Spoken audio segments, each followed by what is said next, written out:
Alright, so where do I begin? So Snoop Dogg is part of a crime show, or a crime scene from Law and Crime, but with a twist. He wasn't involved in it per se, but his merch was. So because of that, people might not buy his merch because it was part of a crime show. Now, what do I mean by that? Let's get into this.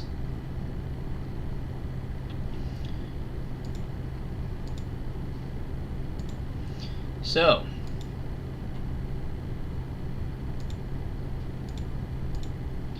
this right here. Teen lures man on a date, then watches her boyfriend execute him. That's all I'm gonna say. The title says it all, but yeah. Anyways, it gets crazy. But you're gonna see why Snoop Dogg's a part of this in a way. Like he didn't do anything. He didn't kill anybody. He didn't cause any trouble. It's just his merch is a part of this, and that's kind of like why I did this whole concept with a thumbnail and everything else. Is because of the fact that like this sucks, because like his career could end up going downhill because of that. Now, not his full career itself, but like with merch, people might not buy that T-shirt because it's part of a female that was like crazy and lied about not having a boyfriend and then kills this dude. So yeah, this guy here. Now, he looks familiar. I don't know how to explain this because this took place in my home state. I'm in Kansas, and this took place in Indianapolis, Indiana. I've been to Indianapolis, Indiana, and I've lived in Indiana my whole time, or almost my whole life. I've got family that lives out there. It's a long story how I ended up in Kansas. Don't want to get involved into that. It's a long story, a very long story. Point is, though, this case took place, and it's just, it speaks for itself. Now, the news, they lie in the beginning of this about how this guy and this female met and all of that. They actually didn't, I wouldn't really say lie, they just left out important information. So this guy here ends up meeting with this chick, right, on Instagram. They start chatting and everything. He's like, well, I'm barely on here, so let's link up on Snapchat. And a lot of people use Snapchat. It's a way to link up with people. It's a way to actually socialize with people. You don't have to just use it for dating and stuff too. You can also use it to socialize with your friends and stuff too. It's an app. People use it just like Instagram and TikTok and YouTube and Facebook and all that, right? So they end up linking up days before this took place. But Law and Crime here, they left that part out. You just listen. When Jarrell Pryor agreed to meet a woman he connected with. Now, she got some nice knockers. And she's fine as fuck, but she's crazy, so remember that. Just because she looks good doesn't mean that she's not all there in the fucking head. And this lady, she's crazy. Online, he thought it was just a first date. He had no idea it would be his last night alive. Jarrell was a proud father, a girl dad. Now that little girl has to face a world without him. No more bedtime stories, no father-daughter dances, and one day, no dad waiting at the end of the aisle to walk her into a new chapter of life. What started as a simple night out allegedly ended in a deadly setup. Indianapolis police say Jarrell was ambushed, allegedly lured into a trap by the very woman he'd hoped to get to know. She reportedly was not alone. Detectives believe she was working with her boyfriend. An alleged plan to rob Jarrell turned violent and ended in murder. I'm Kennedy Walker, and I'll walk you through the chilling final moments of Jarrell Pryor's life. Her name is Walker. She's gonna walk you. That's just, I don't know how to explain it, but I love that detail. I just messed up my keyboard right there. Ew. Life, and the twisted betrayal that left a community searching for justice. For this story, we take you to Indianapolis, Indiana. See, I'm from here. Right. Now, where I'm living at, where's Kansas located? Like right here, I think. Here's Texas. I know that. Yeah, Florida. Somewhere up here is like New York, Cali. It's hard to tell without the words on it, so you have to like kind of guess if you know your stuff, you know. But I think Kansas is like somewhere in here. I'm like somewhere in this, maybe, or it's like up here.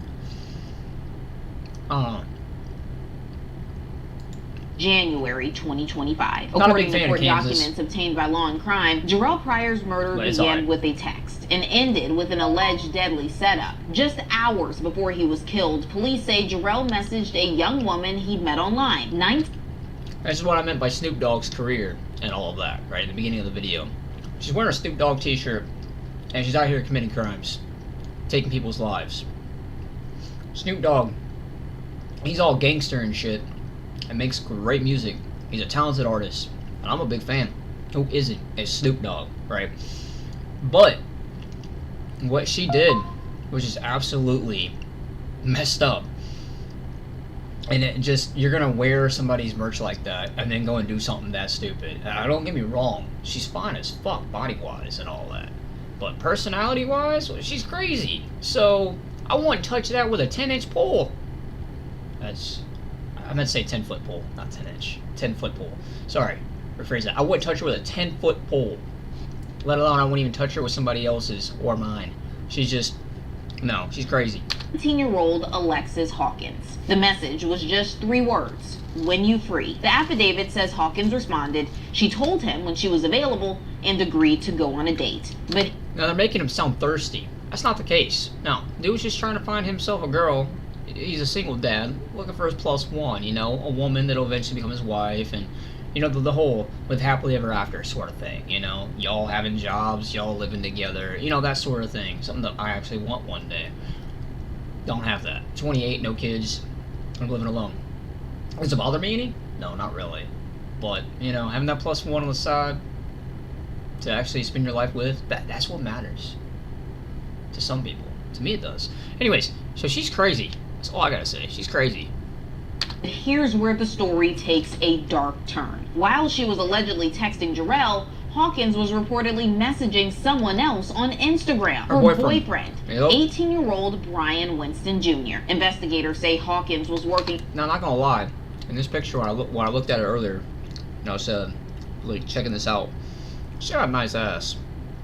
Out the details of her date with I don't feel Pryor bad. while No remorse. secretly I'll say it. coordinating She's with got a nice Winston ass. But I do feel bad for the guy. Jarrell had I feel bad no for this idea, guy. no clue that Hawkins was in a relationship or that anything could go wrong. It was just a date, and maybe, if things went well, a chance to meet up again. But police say it was never about the date, it was a trap. That night, Jarrell met Hawkins in person. They sat together in his car, and shortly before 1 a.m., Hawkins' boyfriend allegedly appeared and opened fire. Jarrell Pryor, just 26 years old, was shot and killed. A young father, now gone. His daughter, just 2 years old. Dude is 2 years younger than me.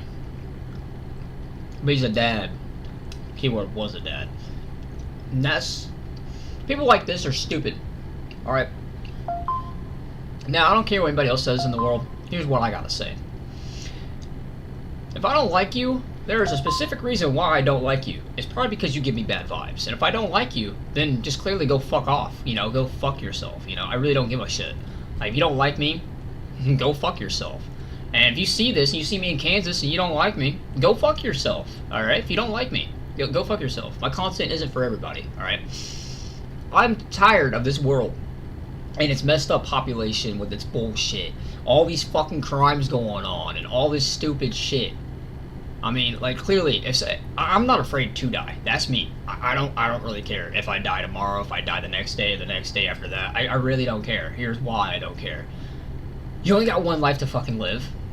So, live it until the day you do die. But, like, now I'm not trying to sound like, oh, he's suicidal. No, I'm just speaking my mind. Like, I don't care. I don't think about that option, you know? I don't think about, oh, am I gonna die tomorrow? Or the next day, like some Final Destination shit. No. I just live my day by day, taking that one step at a time as if you're climbing a mountain. Because you never know where your life is going to take you if you don't make those steps. However, if you make the wrong steps and the wrong move, this happens. This guy here was clearly not thinking with the right head. I feel like he might have just been thinking, you know, like, I'm about to go out there and smash, you know, and he got smashed, alright, but not in the way he wanted it. And that's what sucks about this whole case. It's sad. It's depressing. This can make people angry and frustrated, infuriated, and there's so many words I could say. I feel bad for the family that is going through this right now. Old left behind. As police began their investigation, they discovered the messages between Pryor and Hawkins. They then obtained a warrant to search Hawkins' Instagram account, and what they allegedly found raised even more red flags. Investigators say she searched phrases like news today near me, and shootings Keystone, all on the day of the murder. Police also discovered that Hawkins had allegedly messaged several people asking for a ride near the location of the shooting around the time Jarrell was killed. When detectives questioned Hawkins the following week, she allegedly claims she couldn't remember much about that night. She reportedly insisted she didn't have a weapon and told police, "No weapon to say I did anything. My fingerprints aren't on anything." When asked if her fingerprints might be found inside of Jarrell's car, Hawkins reportedly replied, "It's not going to be on no weapon though." But the moment investigators asked about a message she sent saying she was going to make a, quote, play, Hawkins allegedly stopped talking and asked for a lawyer. She was arrested shortly after and charged with murder and robbery resulting in serious bodily injury. Winston was charged as well with murder, felony murder, and robbery. Now, Jarrell's family is left to pick up the pieces. His parents, once looking forward to watching their son become the man and father he aspired to be, are now raising the little girl he left I feel behind. bad for his family. His mother, I really Tamika do. Wiley, told WXIN, "I'm broken inside." Speaking of Wiley, that's his mom, right? She mentioned. So I was reading through the comments on here. Came across this. Some people probably make fun of me for eating, like in my live streams and shit. I don't give a fuck. I can eat. Free world, bitch. I don't like it. Fuck off. Anyways, so the mom. Where was it at? Right here. Wiley Hustle 2195. She said, "Thank you for sharing my baby's story. My son was a great son, brother, grandson, nephew, but of all things, an awesome father." And the replies on here are just so heartwarming. Sad, but heartwarming. I can't speak today. I have dyslexia, so keep that in mind. Now, this sucks that all this is happening, but the mom here, I feel so bad for her. But I mean, if you do want to like send your condolences, I don't know if it'll pop up. Come on. I've got internet. What is going on right now? Alright, well anyways, so if you look up Wiley, W-I-L-E-Y, Hustle, you try to make a bag, hustle, 2195, you'll find their channel. It's got a picture of her, like a purplish looking shirt, I believe. I can't tell if she's in a car or not. I can't tell the profile picture. But anyways, if you go to Law and Crime, right, you go to Law and Crime and you go to the video that's posted a month ago about this crime, all you gotta do is type in teen lures man on date, right? Type in just that, Law and Crime. It'll pop up. You'll see it instantly. Scroll through the comments. Should be the second comment from the top. Just, leave a comment about your condolences and whatnot. See, I haven't even done that, so allow me to demonstrate. I am making a video about this, and I feel so bad for what happened to your son.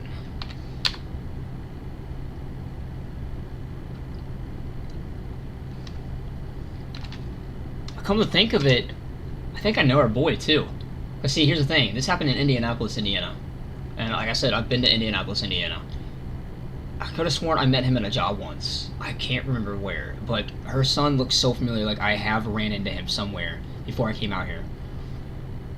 But I can't figure out where. Like, I can't pinpoint that location of where I met him at. I'm not just saying this, to fake it. Like, you didn't meet him. Like, no. I'm 100% certain I did. I just don't remember where I ran into him at. But he's got that familiar, like when you look at somebody that you haven't seen in so long, and then you see them again, you're like, I could have sworn I've seen that person somewhere. All right, that's kind of like where I'm getting out of this. Anyways, I am making a video about this, and I feel bad for what happened to your son. I hope and pray karma gets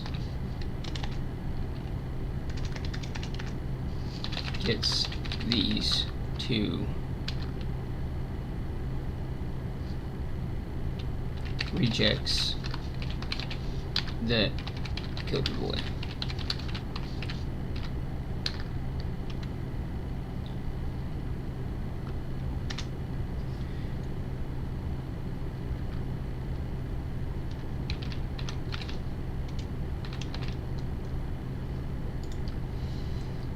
That's just crazy though, dude. Crazy. Alright, let's get back to this. It's a long documentary.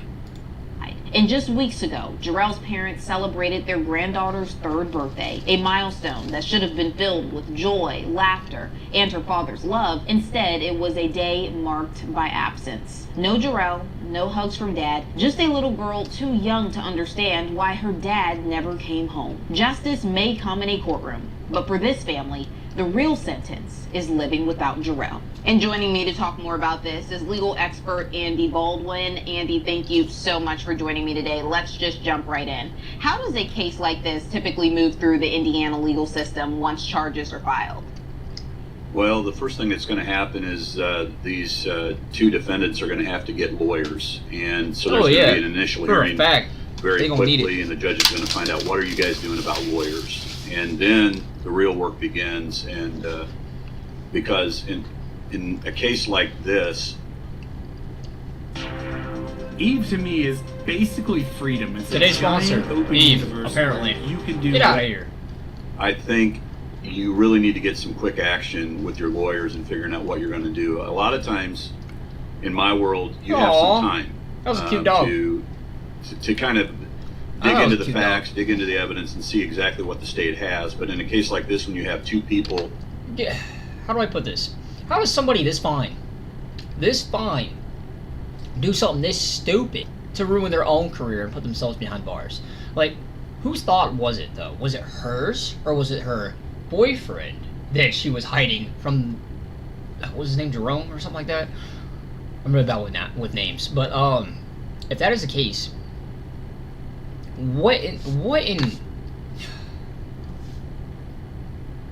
what caused these 2 dumb to think that it was okay to set up this guy, act like she's single to meet with somebody, to then rob them and kill them?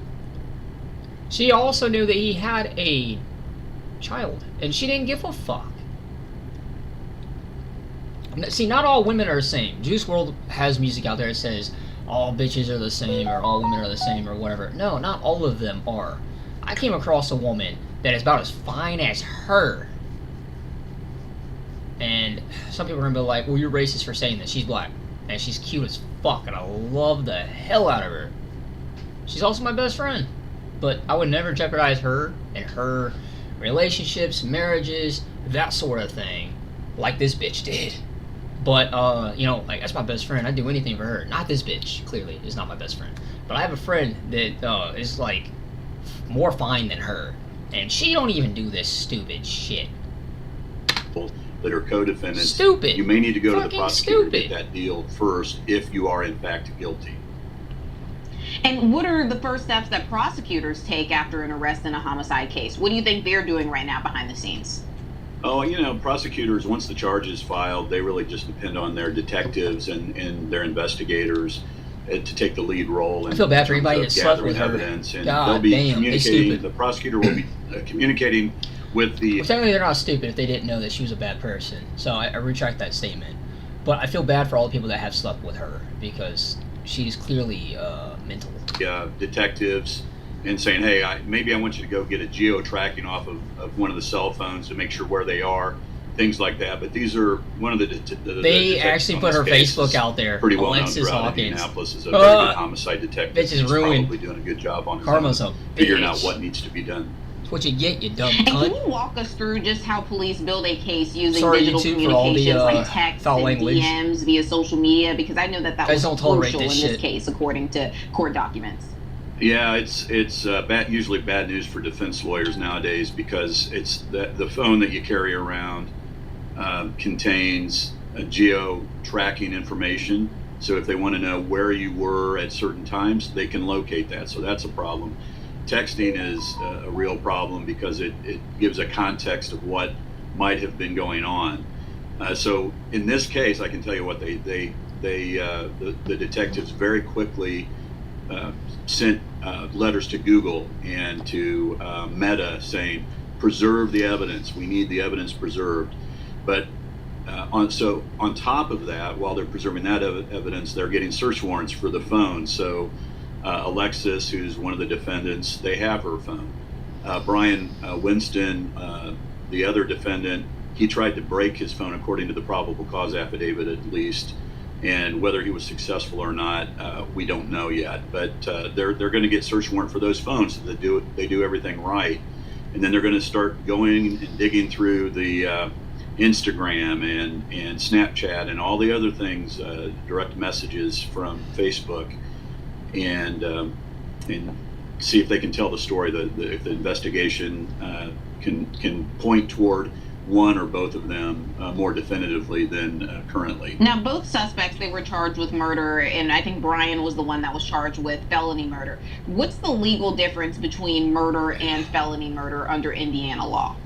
Yeah, so actually it looks like it's Alexis that's charged with the felony murder. It looks like what they're trying to say is that Alexis was in a car with the deceased, Jarrell Pryor. Jarrell, I got the name wrong. I apologize. I think from reading it's a 12-page probable cause affidavit, and what they're kind of saying is Alexis took Jarrell on a date, or he took her on a date, but she was cluing Mr. Winston, her actual boyfriend, in on where they were going to be and so forth, and that Mr. Winston then at some point in time came in, knowing where they were, and shot and killed Mr. Pryor. And so Alexis is charged with felony murder, and felony murder is, hey, I did not actually do the shooting, but I knew what was going on, and there was going to be a robbery, and I was a participant in the robbery, which is a felony, and when somebody gets killed during the commission of a felony, then you can be charged with felony murder even though you had nothing to do with the shooting. Could this be considered even a conspiracy to commit murder, even if only one person fired the gun? It definitely could be, and I think they may have to amend their charging information later on. I love his hoodie. You can't read the full words, but we know it says Friends. I don't know if that's based off of the TV show Friends, but I love that show. But conspiracy means you actually have to prove the murder. A felony murder is such a problem for defense lawyers, because a lot of times what happens is nobody was intending to be killed. The two participants, if Alexis and Brian, the two defendants, were actually just trying to rob the person, then in reality they weren't committing murder, they were just committing robbery, and that's why the felony murder matters. A conspiracy to commit murder would mean that you would have to show that they actually intended to kill this young man. Yeah, I know we just talked about the charges could be upgraded to that, but is there any way that anyone could take some type of plea or even going to manslaughter, or is that just not possible with a case as strong as this one? Oh, anything's possible, and I don't know. Ads. Looking for a broker that can match your drive and ambition? Don't settle for second best. Out of here. How strong the case is at this point. I mean, I've read through the probable cause affidavit, and thinking like a defense lawyer does, I see that both of them have arguments that they can make, and that's why I think whoever gets to the prosecutor first, may get the better plea offer. However, you have to start with the presumption of innocence. Of course, I'm a defense lawyer, so this is what I do, and I start with the presumption of innocence. And I would be asking, if I had either Alexis or Brian, I'd be asking them maybe sooner rather than I normally would in a case, hey, it's time to kind of tell me what might have happened, because if you have any involvement at all, I need to go to the prosecutor and cut this deal before the other side gets to the prosecutor. So yeah, a plea agreement could be on the table for sure. And can you walk us through just what that looks like, since you do have a lot of experience with that? What could both sides be arguing when they go to the prosecution when they're trying to get a deal? Hold up. Did he just say he is the defendant for the two that murdered Jarrell? God, I hope you're not the defendant. That's. Please tell me you're lying about that, because why would you defend two morons that are murdering people? Stupid. Lucky I'm not live with you right now. Yeah, the way I would argue it is, we'll take Alexis, for example. Alexis, when you read the probable cause affidavit, she denies having any involvement in the shooting, but at least on the probable cause affidavit paperwork, she does admit that she was there when the shooting happened, and that she was scared and that she ran away. And so it could be that she points the finger at Brian Winston, her boyfriend, and says he's a jealous guy, he showed up, and I had no idea what was going to happen, and he shot and killed this guy because he's a jealous guy. Brian and I, my boyfriend, we were fighting earlier in the day, so I went out with a different guy and my jealous boyfriend. And so when you go to the prosecutor, you say, this is what my client's going to say if we go to trial. And she's willing to come forward and incriminate Mr. Winston, but she wants, you start with swinging for the fences. She wants all charges dismissed. Now, Mr. Winston, on the other hand, reading through the probable cause affidavit, I don't see that there's not a whole lot of evidence, direct evidence, that links him to the crime. So if I were him, I'd be saying, I'd say, I have no idea what happened here. Alexis, my girlfriend, she leads kind of a wild life. I mean, when you read the probable cause affidavit, Kennedy, you see that Alexis's mom kicked her out of the house because Alexis was hanging out with pimps, and that's her own words, the mom's words, and other kind of ne'er-do-wells. Damn. And so so she's hanging out with pimps. That means she a hoe. Hoes for the streets. I'm saying, he has nothing to do with this. And Alexis is hanging out with these kind of, this wild crowd, and anybody could have killed her. Damn, man. And so, I don't really know what you want me. My involvement is nothing. So there's nothing I can do. Now, I don't know that Brian's going to be able to say ever, like, I knew what happened with Alexis, because then it would implicate himself, unless he's going to say that Alexis told me what happened. But when Kennedy, when you read the probable cause snitch on this bitch, you're going to see that this whatever happened about 1 a.m, roughly, and about 5:30, a few hours later, when Alexis and Brian, her boyfriend. See, I won't snitch on somebody that does drugs. I don't care what you do outside of this world, or what you do in this world that's not around me. Like, if you're doing drugs and whatnot, I don't really give a fuck about that. What I care about is if you murder somebody and I'm a liable witness, you better kill me. Because if you don't, I'm gonna snitch your ass out. And I'm an artist. So I could literally digital draw your ass and then get you locked up. So, with that being said, don't double cross me. Because if you do something wrong, I'm an artist. Cops love that shit. And I would love to put a motherfucker that murdered somebody behind bars. That would make my life feel complete, because I did some justice.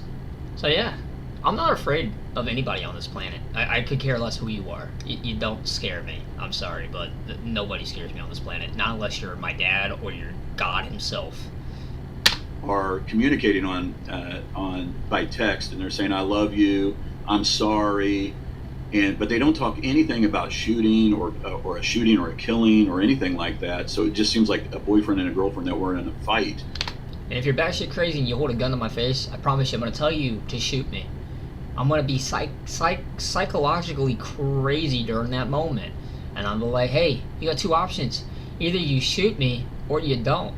Because if you don't, I'm going to make sure that gun does get fired. Because once that happens, I'm going to end up murdering a motherfucker that was trying to kill me. That's called self-defense. As Americans, we have that right. So if you point a gun at me, and I'm able to get that gun pointing the opposite direction to shoot your ass, oh, best believe it. I'm going to make sure that bullet fucking hits. I play Call of Duty for a living. And my aim on a video game, I know it's just a video game. I get it. It's just a video game, bro. They got auto aim. Like, okay, and I have like better matches in Warzone than half the people I play with. I'm always getting better kills than them. I'm always getting like the most kills, the most damage, damn near almost everything I'm top tiering them at. And that's only because of the fact that I like competition when I see it. But that doesn't mean I'm gonna go out there and just fucking do what this bitch did. No. But if you were to point a gun at me, and I was able to get that gun out of your hand and point it back at you, that there is called self-defense. I'm gonna hold your ass down until the police show up to handcuff your ass. Then I'll make sure you're locked up for life. Now if that don't work, you best believe, if you try to fight to get your gun back, I'm gonna pull the trigger. Then I'm going to take a lie detector test that's going to prove my innocence. I mean, see, you got to outsmart the system. You got to outsmart law and crime. You got to outsmart the police. You got to outsmart the FBI. If you know you're innocent, you got to outsmart them by proving them that you are innocent. A lie detector test can actually save someone's ass. So I would do that. Anyways, long story short, that's what I would do. Don't point a gun at me unless you want that gun to be pointed back at you, and I'm not afraid to shoot. I will shoot. So there's a lot of stuff going on in this case where a defense lawyer can make some hay. I'd shoot a motherfucker yeah, and protect my own family. Yeah, there's so many moving parts. But do you think, and this is all speculation at this point, obviously, but do you think that Alexis would truly have an argument like the one you suggested, given the fact that they have her, alleged Instagram messages where she's planning everything with the boyfriend?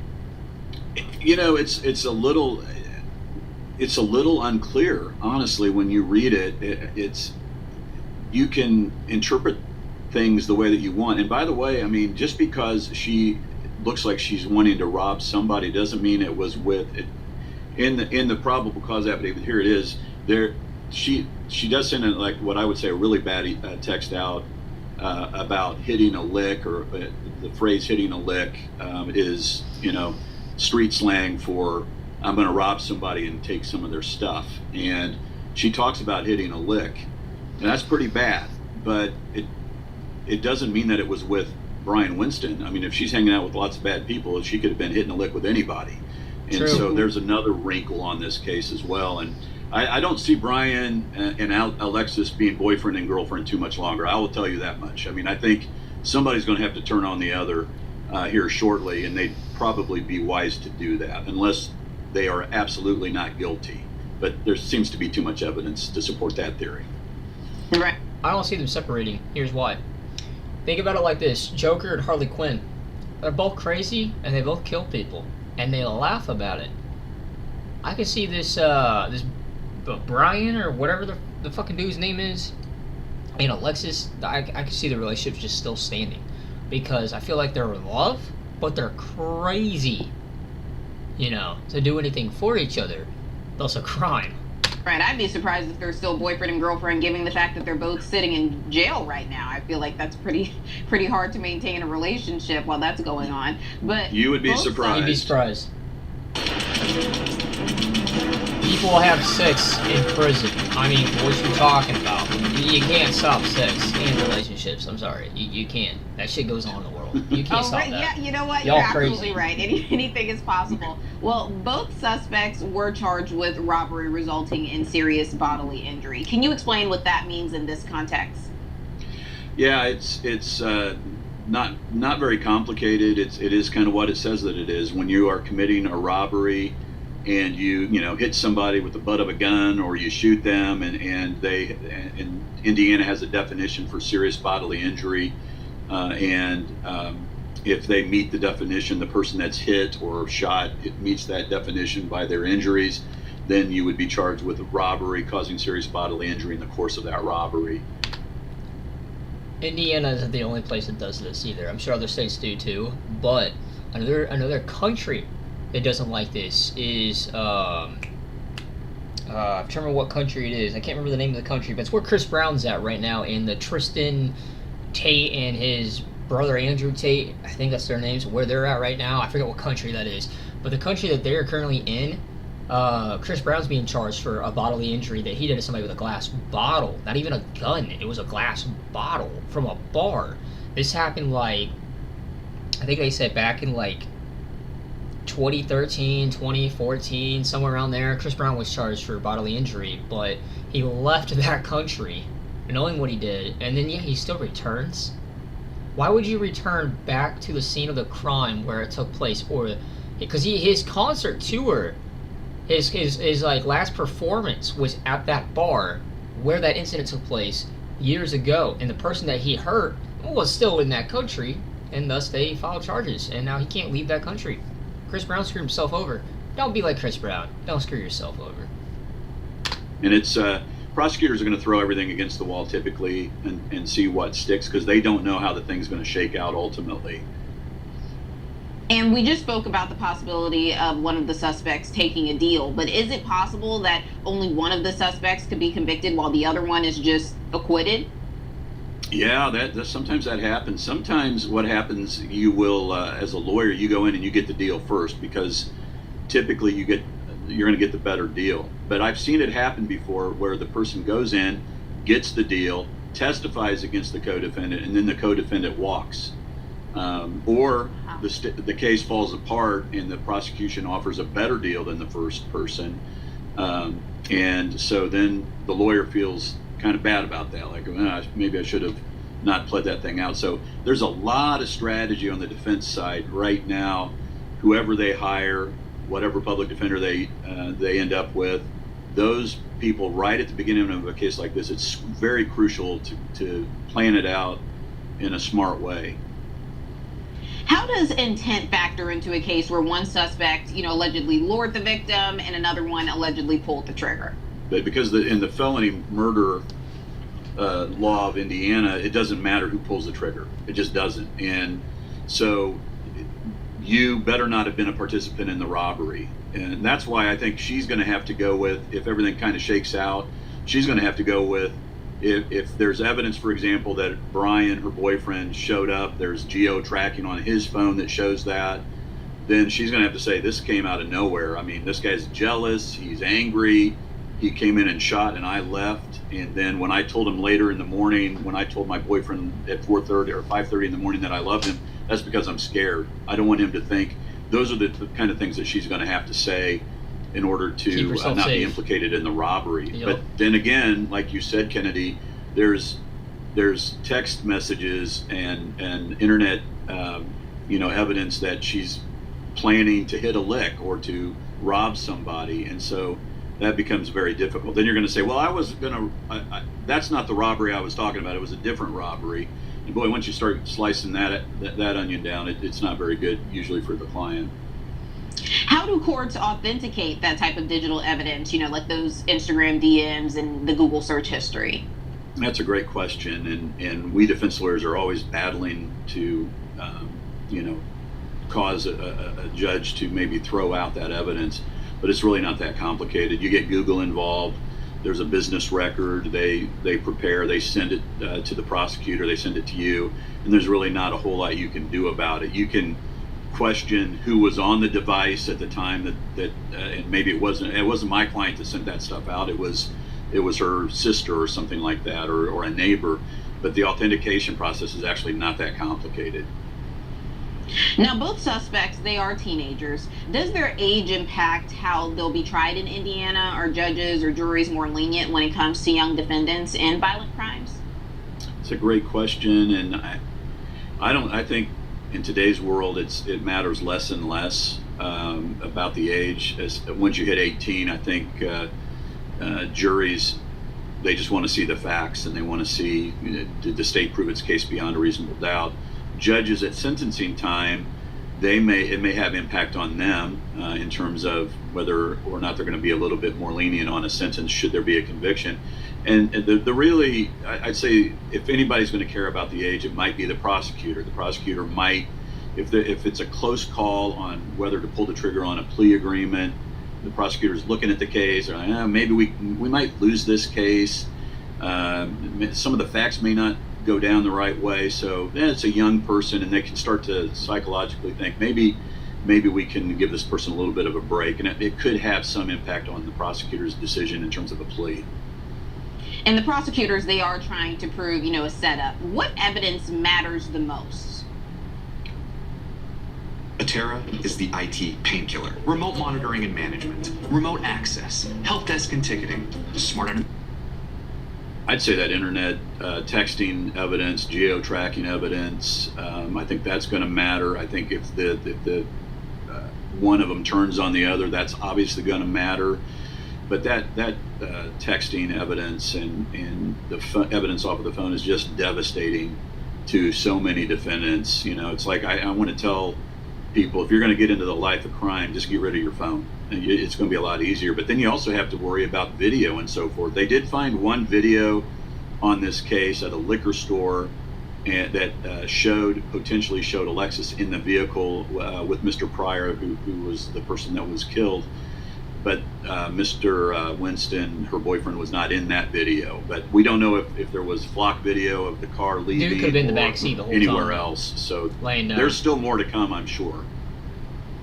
If convicted, what kind of sentence could each suspect face? They're facing 45 to 65 years, and in reality, that 45 is a mandatory minimum, meaning wow, the best they can do is 45 years. And in Indiana, currently you have to serve 75% of that. So I'm not good with math. I don't know what that would be. I think it's 37 and a half years, something like that. So yeah, that's why sometimes we as lawyers, what we're trying to do is get off of that mandatory minimum for murder down to a level 2 voluntary manslaughter. I mean, you never know. It could be a situation. You never know what's going to happen on a case like this. It could be self-defense, for crying out loud. Maybe the guy in the car was doing something. You know, you just never know what's going to happen. But if you can get it knocked down to voluntary manslaughter, I was angry and she was cheating on me, and then that knocks it down to a level 2 felony, which in Indiana carries 10 to 30 years, and that's not mandatory minimum. So the lawyer is always trying to get the thing pled down, if the person is actually going to be found guilty, get it pled down to something more manageable, so that the person, especially when they're young, that for the defense lawyer, that's a big deal when they're young, because then you can say, gosh, you're going to get out when you're 40. But when they're 40 already and they're going to get out when they're 75 or 80, then it's like you might as well roll the dice at that point in time. And that actually, I forgot to add that part, is who does the age impact? In a lot of ways, the biggest impact is on the defense lawyer and the choices that you make and the risks that you're willing to take on behalf of your client. I'm surprised. So no one is looking at a life sentence for this?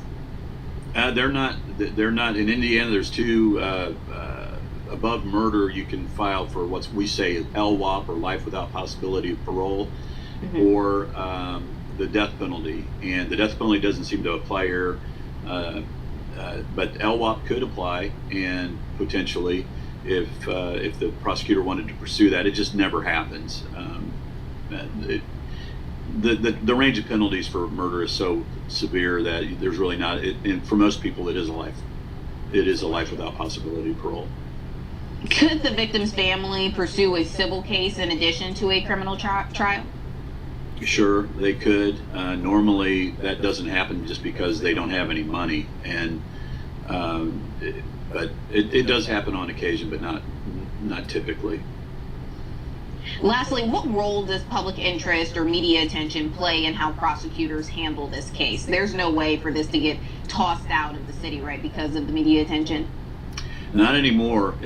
When I've been practicing over 30 years, and when I was much younger, it was somewhat common to get venued out because of publicity, but because of the internet and so forth, it's like, where are you going to go? You can't go anywhere. I mean, the thing gets publicity everywhere it goes. And by the way, when you get into the courtroom and you're in with a jury, what judges know and what defense lawyers and prosecutors know is, you would be amazed at how many people just don't know about the case, no matter how big it is. I've been in some very high profile cases, and you get in there and the people are like, yeah, I've never heard of it.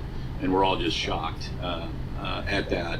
And on a case like this, it's getting some publicity in Indianapolis for sure, but it's not, next week there'll be 2 other murders, and those will be the flavor of the day at that point in time in terms of publicity. Right. Well, this is a case that we will definitely be following. Andy, thank you so much for coming on today. Thank you, Kennedy. I appreciate it. That is just crazy. I don't understand people. Like, you're gonna go out, you're gonna do this stuff, and then kill somebody. Like, y'all crazy. Like, look at this. Another Law & Crime Network, 4 months ago. TikTok video turns fatal as woman shoots friend. I mean, all these crimes of all these stupid people.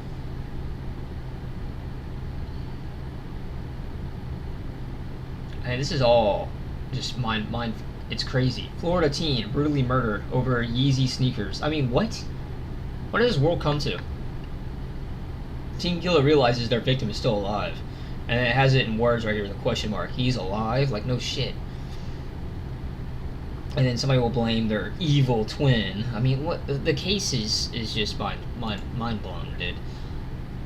This is just wild. Feel bad for anybody not buying Snoop Dogg's T-shirt, that exact one, because of this freaking crazy woman. It's messed up.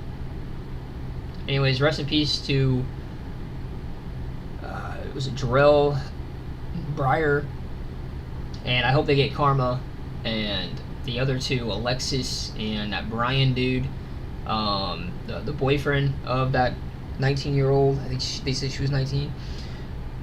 Either way, I hope that they figure this out and she is like locked up for life. I hope they both get locked up for life. I mean, if you take a life, you should be sentencing a life.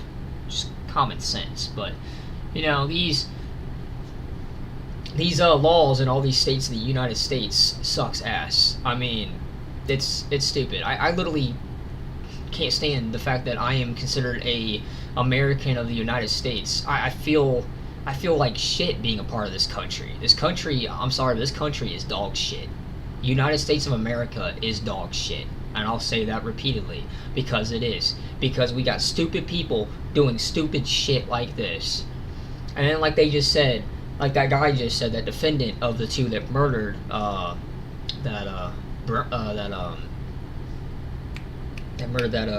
Jarrell guy, he even stated that there's going to be more crimes that are going to happen in Indianapolis, and then they're just going to move on to those, because that's considered the flavor of the day, as he says it, fucking weirdo, and they're going to move on to that instead of this. I don't see that happening. I see this case still going on for a while. I mean, we've had cases on YouTube going on for a while for a lot of things. Anyways, that's all I've got to say. This is just stupid, and I feel bad for the family, and I just hope that there is some sort of justice that really happens between this Alexis bitch and her boyfriend. I feel like they're gonna use the defendant's line of, oh, my boyfriend was jealous and he killed. Yeah, I feel like she's gonna use that excuse to save her own ass. But yeah, that's enough for this. My brain is already like messed up from watching this. I'm really pissed off that we have stupid people doing stupid shit. But hey, you know what they say? Stupid people that do stupid things, they get stupid prizes. So these two dumb fucks, they just got their stupid prizes, being locked up. If you're locked up, you probably deserve it, dumb fuck. Can't stand stupidity. Can't stand morons, man. If you're out there freaking getting arrested for meth, or you're getting out there for murder, or for robbery, or attempted murder, or attempted robbery, or whatever, you're just a piece of shit that should literally be in hell. If I was in charge of hell, I'd save a seat for every single one of these dumb fucks on the planet that are doing stupid shit. Fucking morons. We have inbreds that are on this fucking planet. I feel like, I mean, the lady just said that Alexis's mom said that Alexis was hanging around with a bunch of pimps. Now, if that is the case, that makes Alexis a hoe. Alexis Hawkins a hoe, right? If that is the case, she's hanging out with pimps, because pimps have hoes. If she's hanging out with pimps, she's the hoe. And the way she's dressed, the way she acts, the way she's like that one picture where she's holding on to her ass cheeks in those gray pants, right, outside, right? And she had that drink in her hand from the gas station. That's definitely a hoe motive right there. She's just trying to show, hey, I got ass, you know, like, want to pay for it? Like, that's some hoe shit right there. That's some pimpin' hoe shit right there. Some fucking Cat Williams shit right there. Fucking, what's the name of that movie with Ice Cube? Friday After Next, or Next Friday, where they had, like, the pimps and hoes as a scenario in that. Yeah, Alexis would fit perfectly if they had a remake of that movie. She'd fit perfectly as a hoe. But you know what they say? You can't turn a hoe into a housewife. So with that being said, I'm done with this video. I'm done with this ranting. I could rant for hours, and this live stream's been going on for about an hour. I'm done. So if you made it this far, hit a like, leave a comment, rest in peace to Jarrell Breyer, if you can. That'd be awesome. I feel bad for the dude. I honestly do. I send my condolences to the family.